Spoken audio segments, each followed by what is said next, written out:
Second technical session will be chaired by Dr. Kamali Vashif, Associate Professor, Department of English, Center of Excellence, Government College, Sanjavli, Shimla, Himachal Pradesh, India. Now I call upon Dr. Bushra, Assistant Professor, Department of English, Halim Muslim, PG College, Kanpur Nagar, UP, India, to present the paper on the topic The Essence and Presence of Literature as Seen in Robert Frost's Poems.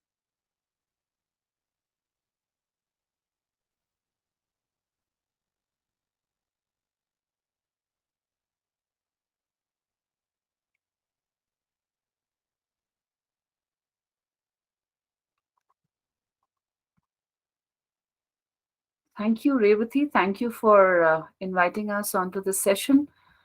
I take this opportunity to invite the first paper presenter, um, Dr. Bushra, who's an associate professor at the Department of English in Halim Muslim College at Kanpur. He's going to present a paper on the essence and presence of literature as seen in Robert Frost's poems. And I don't know if he's already joined or not. And I wonder if he can hear us.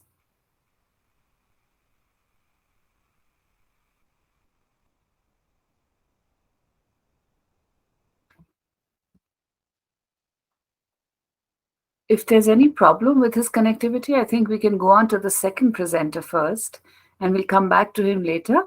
So then I invite Mr. Bharatesh Iti, who's a research scholar at Karnataka University, Dharwad, and his paper is going to be on the element of protest against racism in the novel The Heart of a Woman by Maya Angelou. Hello, Bharatesh, am are I you there? audible? Oh, Bushra, Yes, are you I am there? Bushra. Okay, Yes, all right, yes. fine. Now you are fine. Okay. All right, so let's go ahead Okay. with Bushra, please. Yes, ma'am. Good morning. The topic of my paper is the essence in Robert Frost's poems.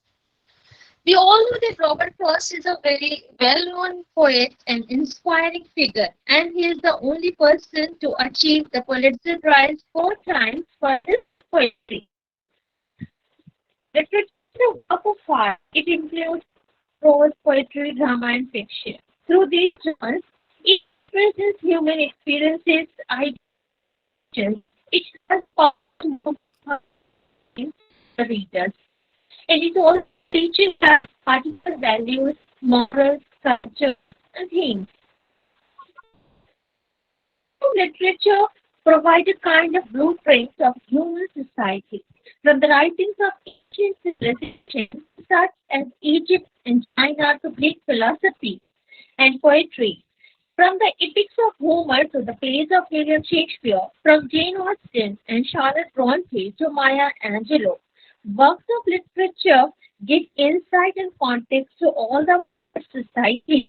In this way, literature is more than just a historical or cultural artifact. It serves as an introduction to a new perspective.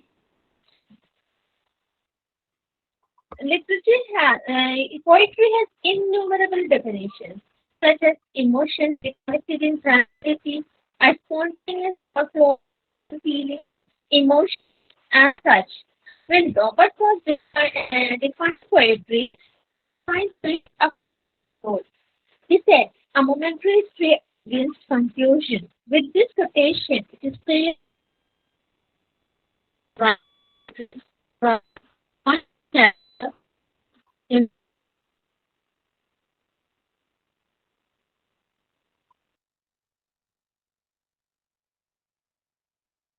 it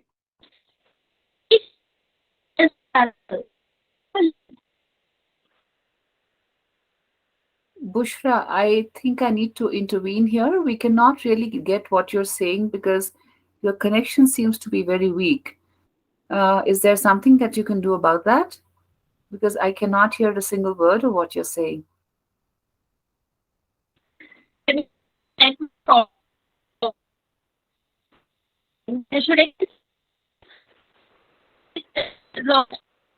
have a definite moral behind them?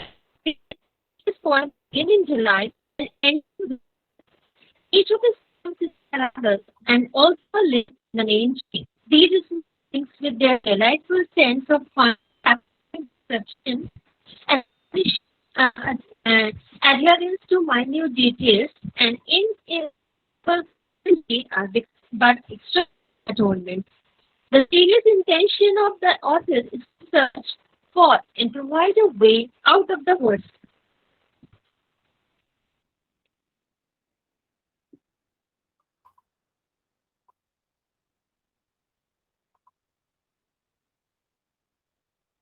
Believe that man should face the indifference and hostility of nature and accept the disturbing qualities and things. His correction is as follows. Is the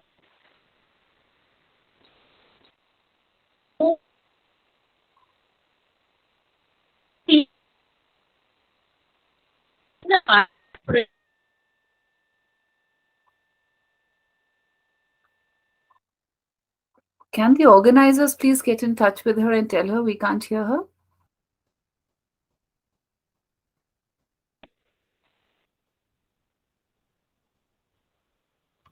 being a great artist and poet, he repeated certain views in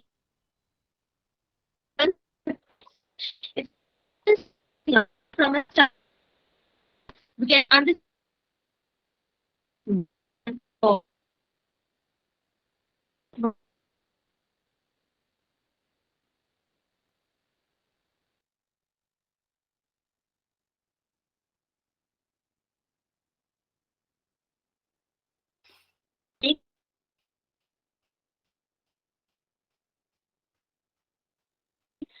Frost lasted one.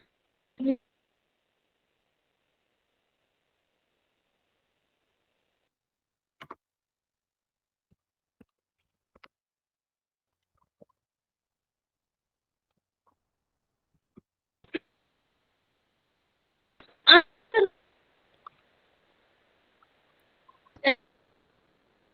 class, philosophy in the mind, the greatest dream that anyone knows. He does not try to escape into a world of fantasy from hard reality. He finds the greatest pleasure in doing his work honestly. What was urgent is the need for conquering confusion and fear. According to him, man being intelligent enough is efficient to control the physical universe. Frost is neither a pessimist nor a blind optimist who shuts his eyes to harsh reality and thinks God is in his heaven. All is right with the world. The quotation from Robert Browning means Frost is not a pessimist nor optimist. He is rather a realist who studies human predicament, examines where and decides ways and means by which to lodge improve. Point that rather their existence, there that it is futile to seek for an explanation for the problems and it is human life on this earth and therefore inherent in law. Uh, poem, the utmost reward bearing should be is due to dare. It is for us on the rack, nothing but what we don't choose. But it does not want to particular religion, but the social but with their marriage and nation. It has become a central problem of this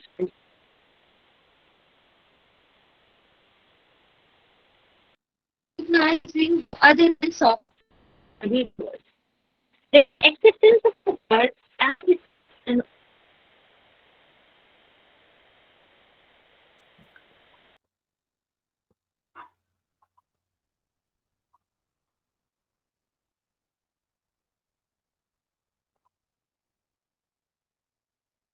Revati, I think we need to get in touch with her, please.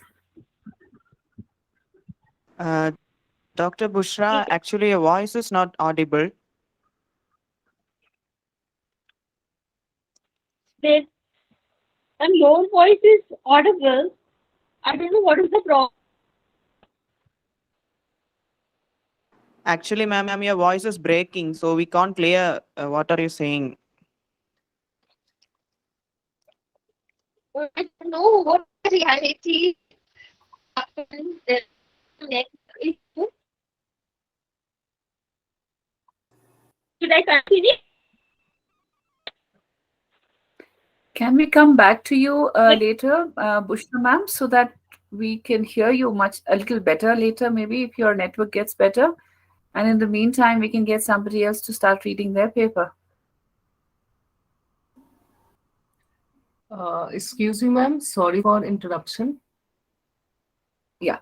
Yes. My name is Ranjana, and my presentation time is at 2 p.m. I have joined already. It's reflecting by the name of Pradeep Kumar, but I am Ranjana over here. I've joined from some other system. That's why it is reflecting. I hope there's no issue in that. Your presentation is at 2 o'clock. Yes. So I you have don't already. belong to this session then. Sorry. Then I don't think you'll be presenting in this session. You'll be presenting at 2. Yes, ma'am.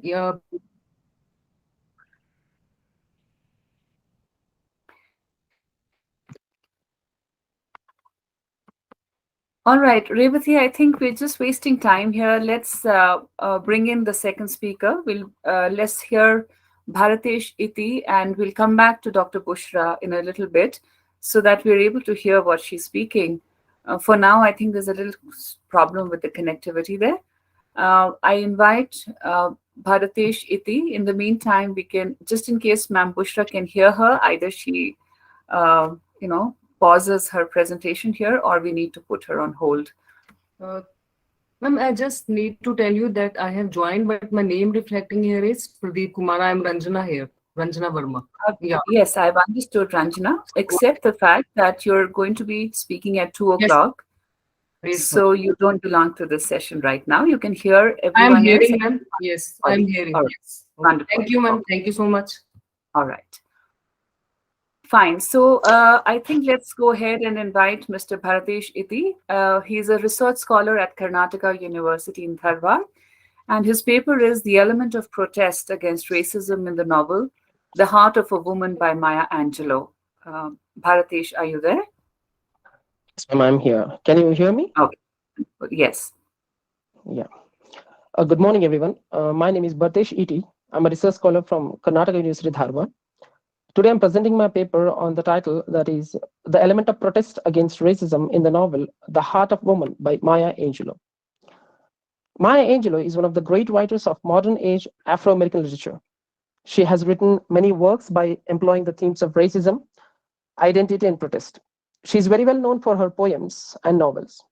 In her novels, entitled as in her novel entitled as The Heart of Woman, Maya Angelou has talked about the protesters of Black people against the inhuman practice called as racism, which they suffered at the hands of white supremacists. Also, Maya Angelou has talked about how she led a protest to the UN against the murdering of an African nationalist leader, Patrice Lumumba, by white supremacists. Maya Angelou has described the cruelties of ugly racism and protesters on the Harlem streets against the discrimination of Black people in this novel.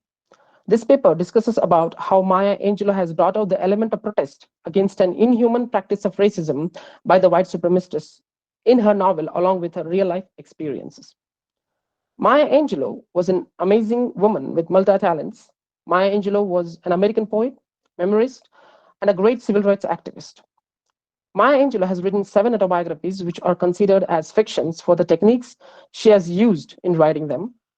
She has written 3 essay collections and several of amazing poetry collections. Maya Angelou's poetry collection, entitled as Just Give Me a Cool Drink of Water Before I Die, which was published in 1971, was nominated for Pulitzer Prize.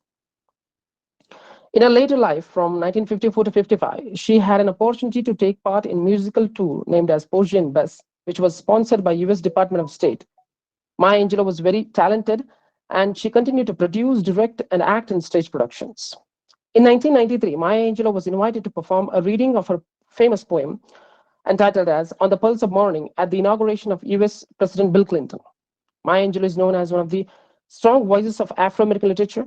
She gave hope and courage and a belief to all those Afro American people who were racially oppressed by the white supremacists to raise up and to fight for their freedom and to fight for the basic rights of human beings.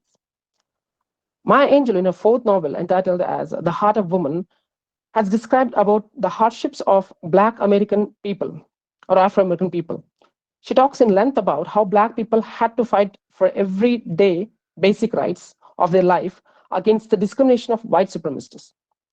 She has talked about many Afro American leaders, but especially more about Martin Luther King Jr. and Malcolm X. Maya Angelou writes about one particular event which happened for real in her life in this novel, which talks about the brutality of racism. As she has narrated in her novel, Maya Angelou was looking for a home in California when she came back from her musical drama tour called as Porgy and Bess. So when she went to a particular house in Hollywood residential area and inquired a landlord who had the advertisement of for rent, the landlord, in a moment's notice, had told Maya Angelou that the house was already taken. At that very moment, Maya Angelou knew that it was too good to be true. Later, she realized that the landlord had lied to her just because she was a Black person, and he had the prejudiced mind that his house shouldn't be given to any Afro American or Black person at all. This incident itself shows the fact that even though Black people were having enough credentials, money, and everything, yet they were denied of good quality life. Maya Angelou protested this very behavior of the white person very much, but it was of no use. And the landlord didn't budge to any of her protesters and ignored her and her requests. But Maya Angelou didn't give up. She went to a nice, kind, generous white couple of the neighborhood and asked for their help and explained her situation. The white couple literally fooled this white landlord by saying that they needed the house for a white couple and got the entire house for Maya Angelou. And when the landlord came to visit the person who had come to stay in his house, he was in disbelief and was furious at white couple for lying to him about the white people being in the home. And his reaction and this reaction of the landlord was very hurtful to Maya Angelou and clearly projected nothing else than the heinous crime of racism. When the landlord threatened to Maya Angelou by saying that he will sue her in court, the white people protested it and came to the rescue of Maya Angelou by saying that, as Maya Angelou has narrated in a novel entitled as The Heart of Woman, that, I quote, "You fascist, you would better not mention suing anybody. This lady here should sue you if she wants to. I'll testify in court for her. Now get the hell out of way. Now get the hell out of my way so we can move in." I unquote. This kind of incident makes the other person feel insignificant and affects the person psychologically in a bad way. Black people were put on pedestal every single day by a bunch of white supremacists, and without raising their voice, they never got anything. White supremacists lynched Black people and murdered them like anything. And always, Black people were treated as second-rate citizens by the narcissist white supremacists. As Maya Angelou has narrated an incident in her novel where she talks about an assassination of an African leader called as Patrice Lumumba. When she was walking the streets of Harlem, she met her friend called as Rosa. And Maya Angelou came to know that Patrice Lumumba was assassinated by white supremacists.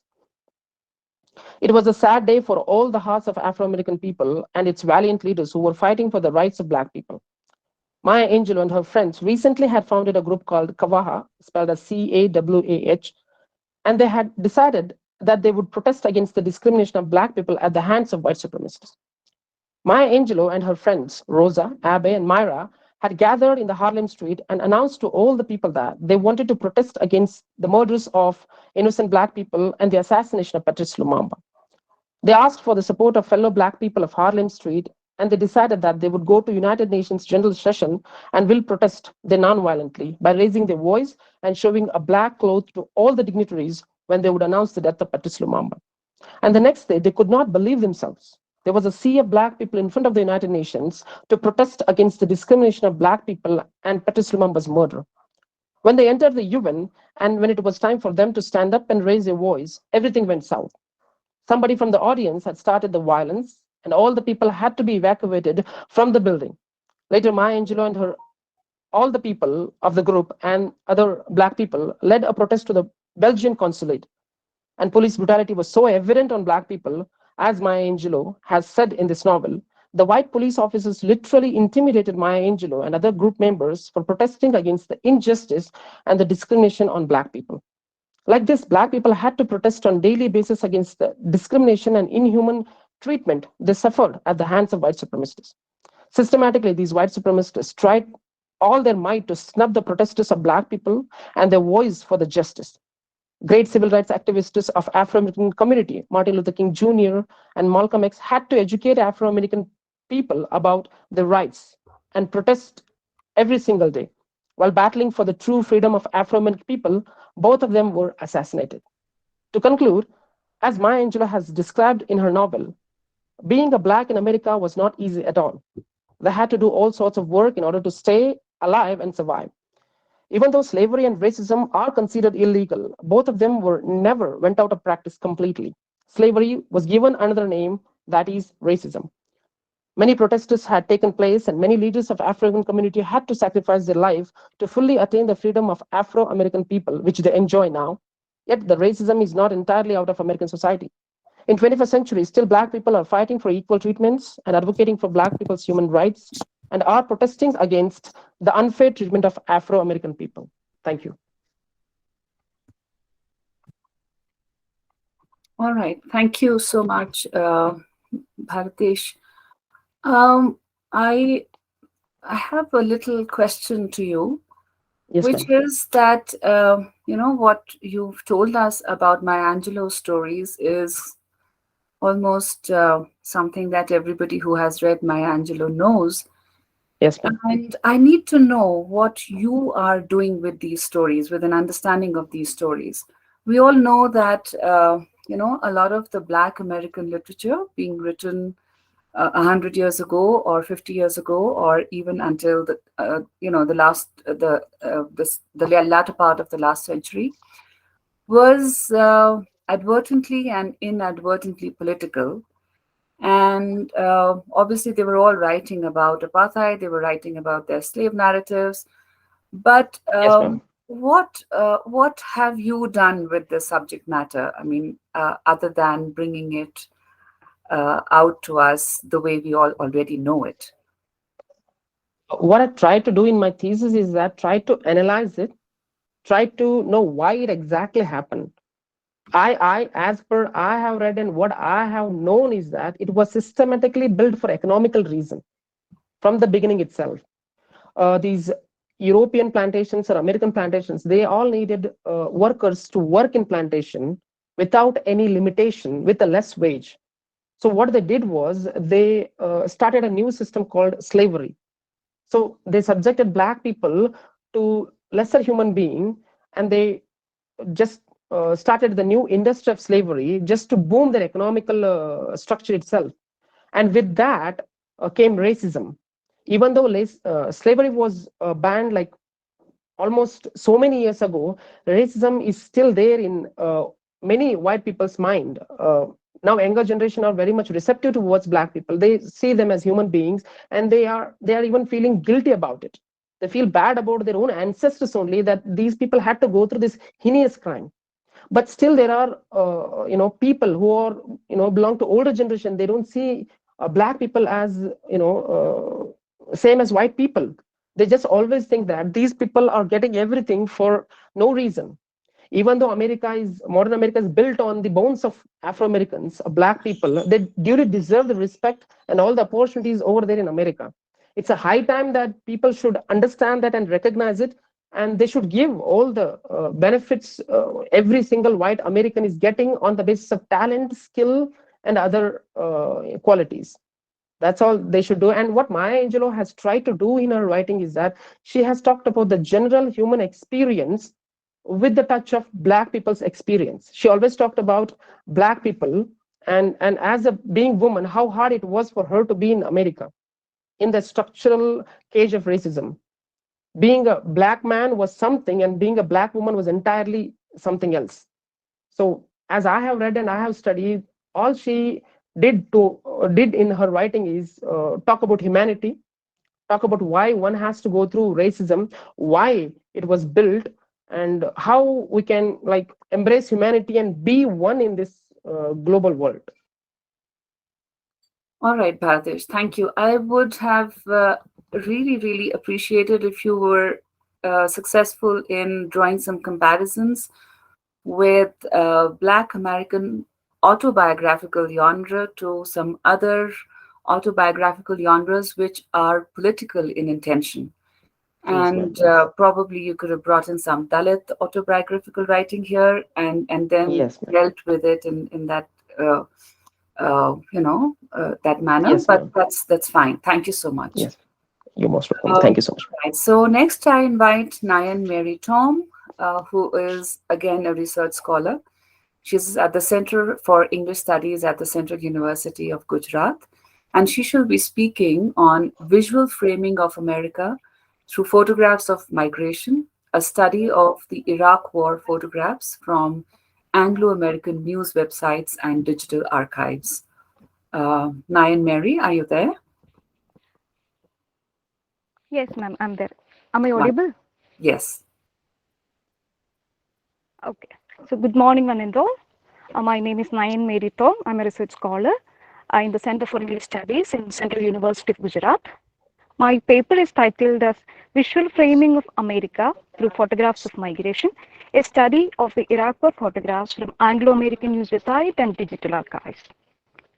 Since the end of Cold War, internal conflicts and civil wars, along with international interferences in internal conflicts, have been a persistent phenomenon leading to the displacement of a significant population across the world.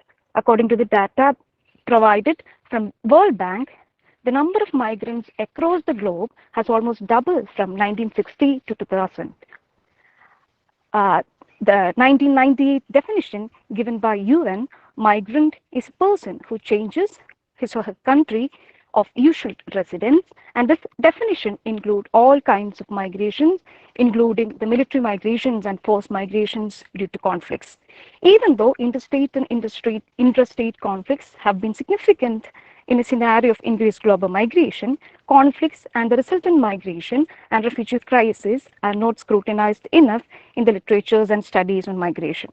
Visual studies in general and photography in particular have been widely used medium to represent conflicts and the resulting migration since the invention of photography in the 19th century, and therefore an inquiry in these lines could possibly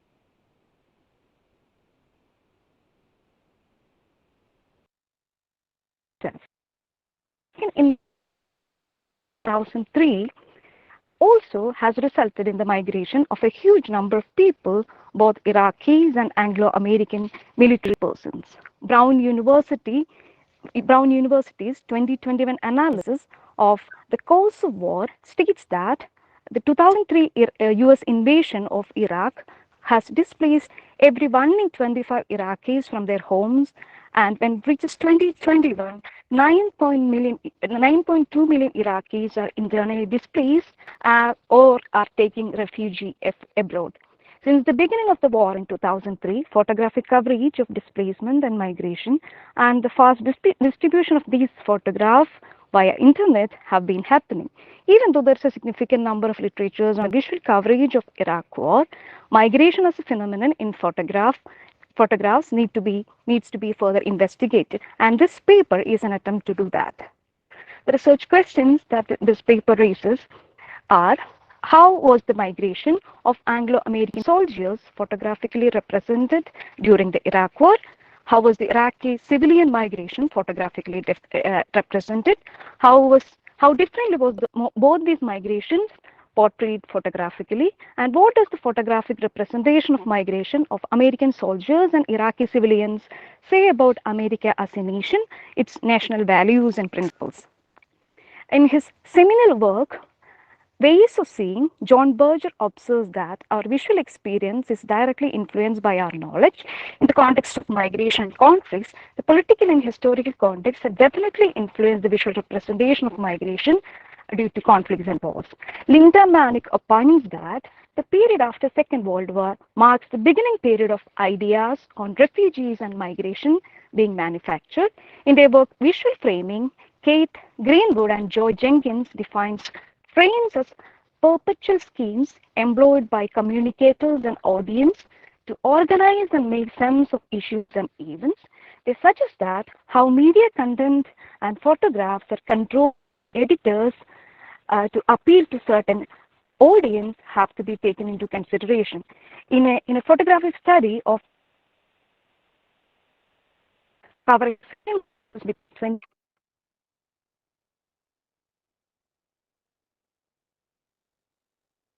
so that they did subject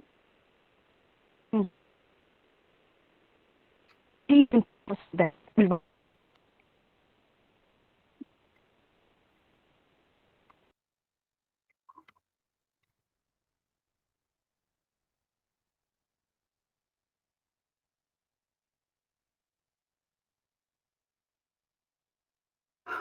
Well, I don't think we can hear her. The Can voice you? of the refugees. I can't hear it. Oh, Is it audible now? a little better now, yes. But when you're Okay. speaking anything of substance, I just lose you. Oh, should I read it again? Just a little bit. I think about 5 sentences back. Okay, okay, Just okay. In a rewind paper five on sentences, yes. Okay. In a paper on Afghan refugees in 2001, Terence Wright stated that it is never the refugees' voice that leads their own representation in the media, not even when they are being interviewed. Thus, the wallpapers, refugee images attempt to provide a general representation which does not allow the viewer to get close enough to the individual behind them. He further notes that the actual voice of the refugees remain at the end of the chain of framings, contextualized by the anchor person, reporter, or perhaps the translator. Media representations, particularly photographic representations, are definitely influenced by the political scenarios of a country, as this so-called imagination is in fact created through media itself, and therefore visual framing has to be studied further. The method, this paper has attempted a content analysis of almost 200 photographs of Iraq War from Getty Archive, the news websites such as NBC News, which has published a set of photographs in 2010, August 30th, and a set of photographs from the website of the Atlantic, which was published on 20th March 2018, to understand the visual coverage of migration due to Iraq War. As the first step of my method, images were searched and selected from the official website and digital archive, and a content analysis of the selected images were done to understand their thematic patterns. This analysis has provided a view on the general patterns of the photographs on migration that happened due to the 2003 Iraq War. An analysis of the selected photographs on migration during the Iraq War suggests the following as the recurrent patterns of these images. The photographs of the American and Allied forces military persons has the images of soldiers rejoining with their families, soldiers bidding goodbye to their family before coming to Iraq. Then there is a set of images that showcases the graveyards of dead soldiers. Then also there is a huge number of images that shows these soldiers in action. The recurrent pattern in the photographs of Iraqi migrant shows images of women and children fleeing, families being inspected by military authorities. Then there is another set of photographs that shows photographs of waiting, photographs of people with heavy baggage, etc., etc. An analysis of selected 200 photographs from these three sources indicate that most of the photographs show American military men in action in Iraq. It includes images of military persons in uniform with guns doing their work in the place they have they've been migrated to as part of their work, and military persons are shown interacting very friendly with the local population. Also, some few images shows military engaged in saving the injured local population, providing help, etc. Another set of images of the soldiers shows them with their family, either rejoining with them or after the duty, or images of soldiers bidding goodbye to their wives and children before migrating to the target country. Also, a few photographs shows the graveyards of American soldiers died during the Iraq War. An analysis of all these images shows that it provides a heroic narrative to the American nation and its values, because the photographs gets along with the official narrative of the state for its saving mission of Iraq. A close analysis of the Iraqi civilian migrants suggests that war had an adverse effect on the civilian population, even though it was never mentioned in the official state narrative of America. Photographs clearly suggest that the dislocation and psychological uncertainty that the war has imposed upon the civilian population, as most of the photographs portrays migration and these migrants as helpless victims of war. The immense space given to women and children in these photographs adds on to the victimization of Iraqis, the popular pattern present in the photographs of migration during conflicts. To conclude, a close analysis of the images of migration from Iraq war suggests that both the American military migrants and the Iraqi civilian migrants have been represented differently. The photographic representation of American soldiers provides a heroic narrative to the American nation and its values, as the migration itself is shown as serving a great purpose to the local population of Iraq and to the entire world. On the other hand, the victimized representation of Iraqi civilians becomes an antithesis to this heroic narration of the American nation and its principles. Thank you. All right. Thank you, Nayan. Nayan, Yes. that was Nayan, right? Okay. My first little discomfort with how you dealt with the title and with the content thereof is the fact that you're talking of migration during the Iraq War, and you're talking of the American soldiers as migrants. Well, that may be deliberate and that may be strategic, but I couldn't really, I mean, that is not how I anticipated this paper to turn out. I expected you to talk of Iraqi migrants and then the photographs thereof, and then how by talking of these photographs, you would, by contrast, build an American character. Yes, I definitely feel that photographs definitely are very non-innocent, and they're very, very political, because I think signs are not related to the things or states of the world they appear to designate. They stand for and they stand in front of quieter intents and words and deeds. And having read their surfaces, we can know the secrets that are behind these signs. And all these other photographs that you're talking about, my other problem with them was the fact that you were not looking at the visual form for the form.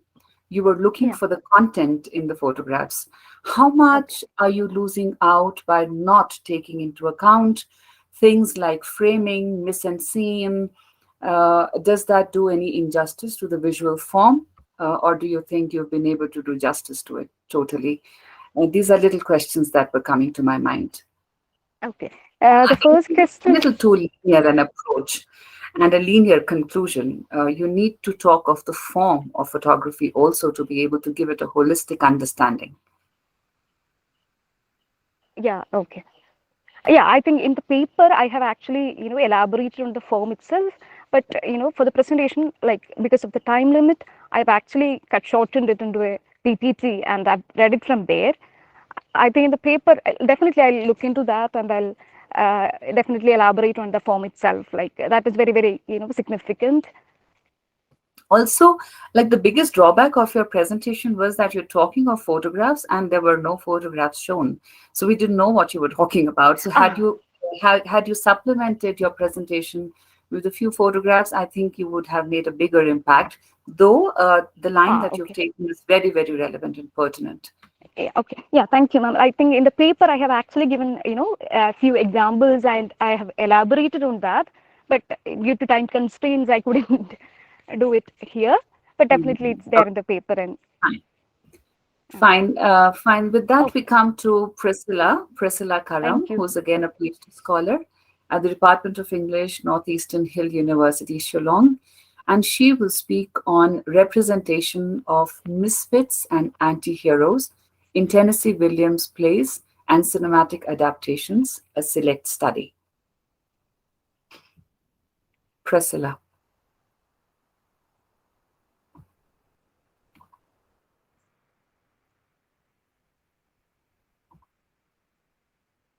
Priscilla, are you there?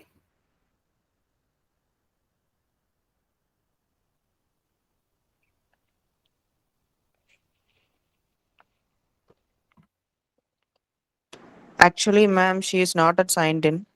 All right, fine. Then we can move on to Vikas. Vikas, who is an assistant professor at Government Girls College in Takhatpur, Bilaspur, Chhattisgarh. And Vikas will be speaking on the Machiavellian identity and reflections of Walter Lee Younger in the play Raisin in the Sun.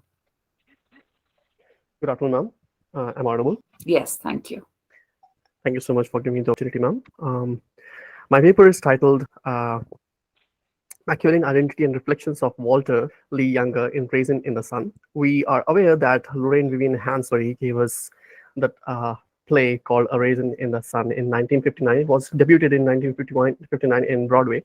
Vivian Hansberry happens to be an Afro-American playwright who is among the few who have made it to the Broadway. The title of A Raisin in the Sun has been taken from a poem titled Harlem, the 11th line of which is what happens to a dream deferred. And that is exactly what is the reflection of what happens to the Afro-Americans in the emergence of America. The whole consensus of how Afro-Americans are treated in America and the whole delineation of Afro-American characters in American plays and novels is exactly what Harlem has represented. A Raisin in the Sun is a crushing tragedy in a sense that it tells us how Afro-Americans are helpless in the work of themes such as capitalism, American dream, race and society, and essentially dreams and desire. All those themes are most deeply and indulgently explored by the play. In this, we might also talk a little about Niccolo Machiavelli, who happens to be a 15th century philosopher. He wrote a political treatise called The Prince.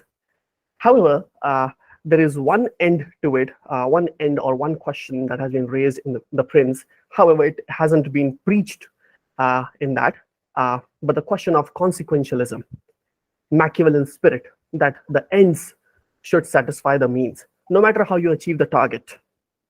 If the target is achieved and there are certain moral reasons behind it, the target, it was good to go into that direction.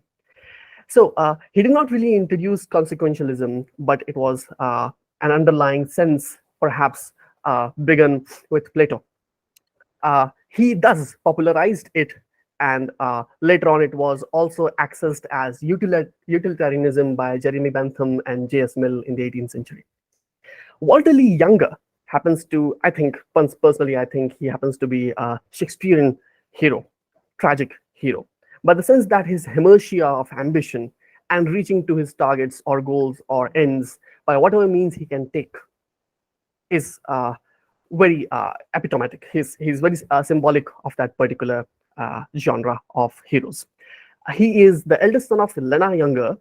He is the husband of Ruth and a father to Travis Younger. When the play starts, the Younger family is about to receive $10,000 from an insurance company after the death of his father, Walter's father. Walter is driven by the folly that his identity as a governor of his family might be emasculated if he does not claim his right to spend the money at his own means. Thereafter, he tells his mother that he wants to invest all that money into liquor business, along with his street smart friends, Willie and Bobo. Although that is a very bad idea, Lena agrees to it and hands him around $6,500 with a clause that he has to save around $3,000 for the education of his sister. Lena decides to buy a house in a strictly white neighborhood, and thereafter she hands over the money to Walter. Walter, he is very young and ambitious, and he considers American dream or the whole chance of achieving success or springing into popularity and wealth by any means possible as the only chance of his family to emerge from his pitiful state. So to find a place between what he considers the true society of America, he goes on to invest his money with his, of course, not so trustworthy friends. There are certain scenes in which his underlying spirit of achieving the success by whatever means, or what we can also call the Machiavellian spirit, is realized. In one scene where Ruth asks him if why does not he stop talking about the liquor store plan and his characterization of black people's response to poverty, she keeps on he keeps on blabbering about it, and Ruth keeps on questioning about it. And he finally bursts out. He says, "Why? You want to know why? Because we all tied up in a race of people that don't know how to do nothing but moan, pray, and have babies." We can find this in Act 2 and Scene 2. Later on, his whole the beauty of the play lies in the transformation in which Walter starts to see things differently.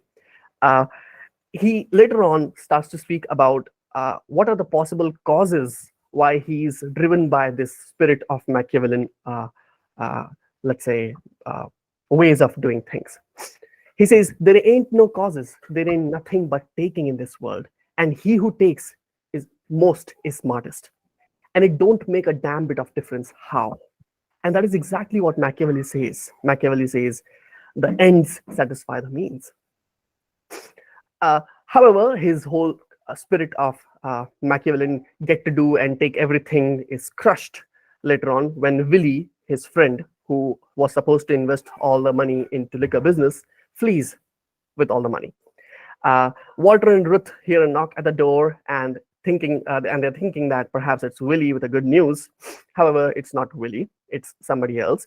And Walter realizes that his dream of achieving success by a shortcut is thwarted, and he ends it up, or let's say, he crushes his own spirit of achieving things by a shortcut by saying, "Because sometimes it is hard to let the future begin." We can see this in Act 2 and Scene 3. From this point, at this point, we see this whole spirit of Walter going south. These ideas that Afro-Americans want to achieve success by the shortest means possible have been frequently presented in Afro-American novels and plays. And Lorraine Hansberry is not an exception to it. With this, I would like to finish my presentation. Thank you. Okay, thank you so much, Vikas. I kind of have, another couple of questions that were coming to my mind. I don't know if you want to respond to them, Sure. but there were just a few thoughts. I was wondering if, using the Machiavellian hero is a good idea when you're talking of the Black experience in the American context, where they are left out of the the race for the dream, the American dream. Is it fair to use a European idea to describe the protagonist, a very white European idea to describe the protagonist who's Black? Two, I mean, that kind of takes a white colonist lens to look at Black representation and to talk about Black voices. Two, when we're reading American literature, I think there is this tendency to, and a very dominant model for American literary criticism, to treat the individual and the socius as interactive but discrete entities. Indeed, I think a good deal of literary criticism places the two in polarized opposition, in which the individual is seen primarily as the victim of American society, without considering the ways in which the psyche and the socius are, the socius would mean the society, are dialectically related. That is, such criticism doesn't consider the ways in which the individual psyche and the cultural milieu inhabit and reflect and define each other in dynamically unstable and mutually constitutive symbiosis. So how would you kind of want to, on the one hand, say that he's Machiavellian, and at the same time call him a victim of the American dream and a dream gone wrong? For the first question, ma'am, my answer is that it is fair to treat at least this character with a European philosophy because he himself is an incarnation of European philosophy. Lorraine Hansberry was really, let's say, I should not use the word infested, but I would take the liberty to use it. She was infested by the notions of European writings and beliefs because she was strictly a reader of British literature. And that's why she has pictured Walter Lee Younger with that notion. Uh, for the answer to the second question, I would like to say, although it might be a little difficult to strictly define an individual's place in the society and then how society treats an individual in the let's say in the canvas of American dream. But yes, when we talk about if how is individual treated by the society is not as important as how an individual reflects upon the society. I think at least Walter Lee Younger is a person who has been strictly considering society and American dream and America and nationality as his enemies. He believes that none of these are on his side. He considers himself an individual. He also shatters the bounds of his family to an extent. He does not think of his sister, Benetha. She wants to go for medical education, and that does not at all affect him. He is not really influenced by the very notion of possible success in the hands of his sister, while he just wants to spring himself into popularity and wealth. So he himself might not be strictly a victim over here. He might be the culprit. Yes, and also for a fact that the writer is basically using so many layers of problems and thematic issues in the entire structure of the play. I don't think she's only seeing him or the protagonist as a victim of the American dream. There are, I think, conflicts at more personal levels. I don't know if all these conflicts are a result of the American dream only, or the family being a black family in the American setup. I think there's so many layers that this is what drives me into wondering if one is only always just a victim of the American dream. That is why I posed that question. I But completely agree. thank you for responding to that. I am wondering if Dr. Bushra is back with slightly better connection. And if she is, then we can go back to her and listen to the rest of her paper.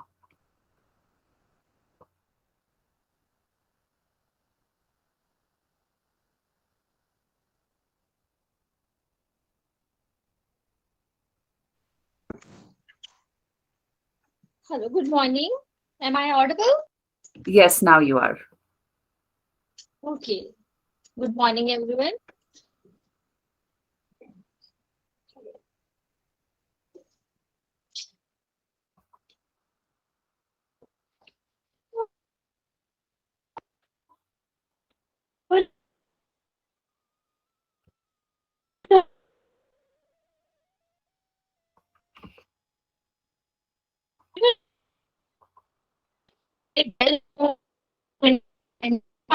And the only person the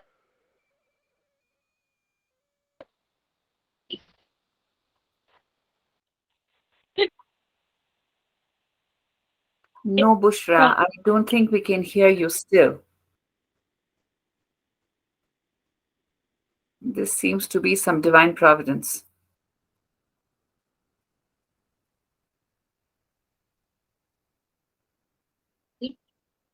Am I audible? Only when you ask us this question, whether you're audible or not, are you audible? Otherwise, no. And then when I speak, it is not audible. No. Then what should I do? I guess you'll probably then just have to submit your paper because then we're just wasting our energy and time and yours trying to listen to you. And Okay. we're not able to hear a word of what you're saying. So you'll probably send in your paper and we'll get to read it. Oh, okay, ma'am. Okay. All right. There was one more paper presenter who we did not hear. Do we have the presenter now?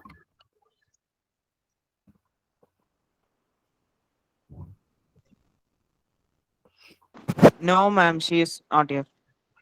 No, not yet here.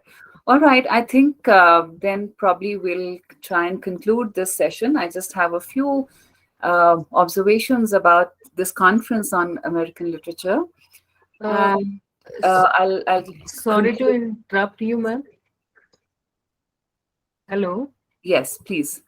Sorry to interrupt you, ma'am. Actually, the link which was shared with me yesterday, so now my name is not reflecting in that particular link, 2 to 3. So I am really worried uh, regarding where I have to present. Yes, Shelter, please come and tell us what to do. there's some. If you can send me some link or something All like that. right. I think the organizers will send you another link for the session at 2 o'clock then. It will not be shared now. No, they'll share it right now for the session at 2. Okay. Hmm. Thank you. Okay. If there are if there's anyone in the audience who would like to make any observations about the papers that were presented, I would invite them to make those observations.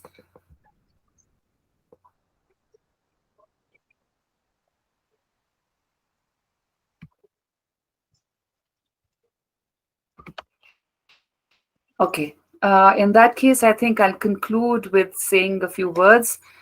And as I said, while I was listening to papers, I was thinking that whenever we conceptualize conferences such as this one on American literature, I think the primary question that surfaces is, to a person listening to these papers in the 21st century, is that once we are done having engaged with the canonical American writers and texts, say up till the end of the 20th century, will American literature continue to be a viable category of analysis and study as an independent category and not related to any other categories? Or is it gradually flowing out, like one more vivid stream into a globalized cultural sea? Do writers in America today still, or will tomorrow's American writers continue to seek their historical connections, their textual media in cultures inside America's national borders? And will critics not increasingly see literature as a product of international cultural exchanges that call into question the national boundaries implicit in the name American literature? I feel that borders are of decreasing relevance in art forms, especially literature, music, film, and the arguments pushing towards a newly globalized paradigm for American literary study are powerful and have significant impact on the field we continue to designate as American studies. The study of American literature, I think, however, remains full of imagination. The study of the various literatures spoken and written within the boundaries of what is now the United States continues to engage the creative energies of scholars and students across the globe. But at the same time, I think we need to start now looking at American literature in newer light.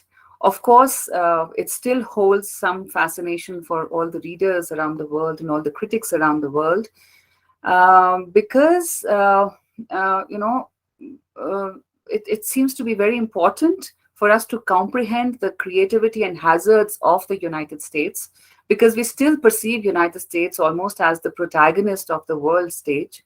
And like Aristotle's tragic hero, America's tragedy is everybody's tragedy, or it alarms everybody. And America's fortune affects everybody's fortune. So I'm wondering if there is going to be any such meeting ground between how we have till now seen American literature as a unique category and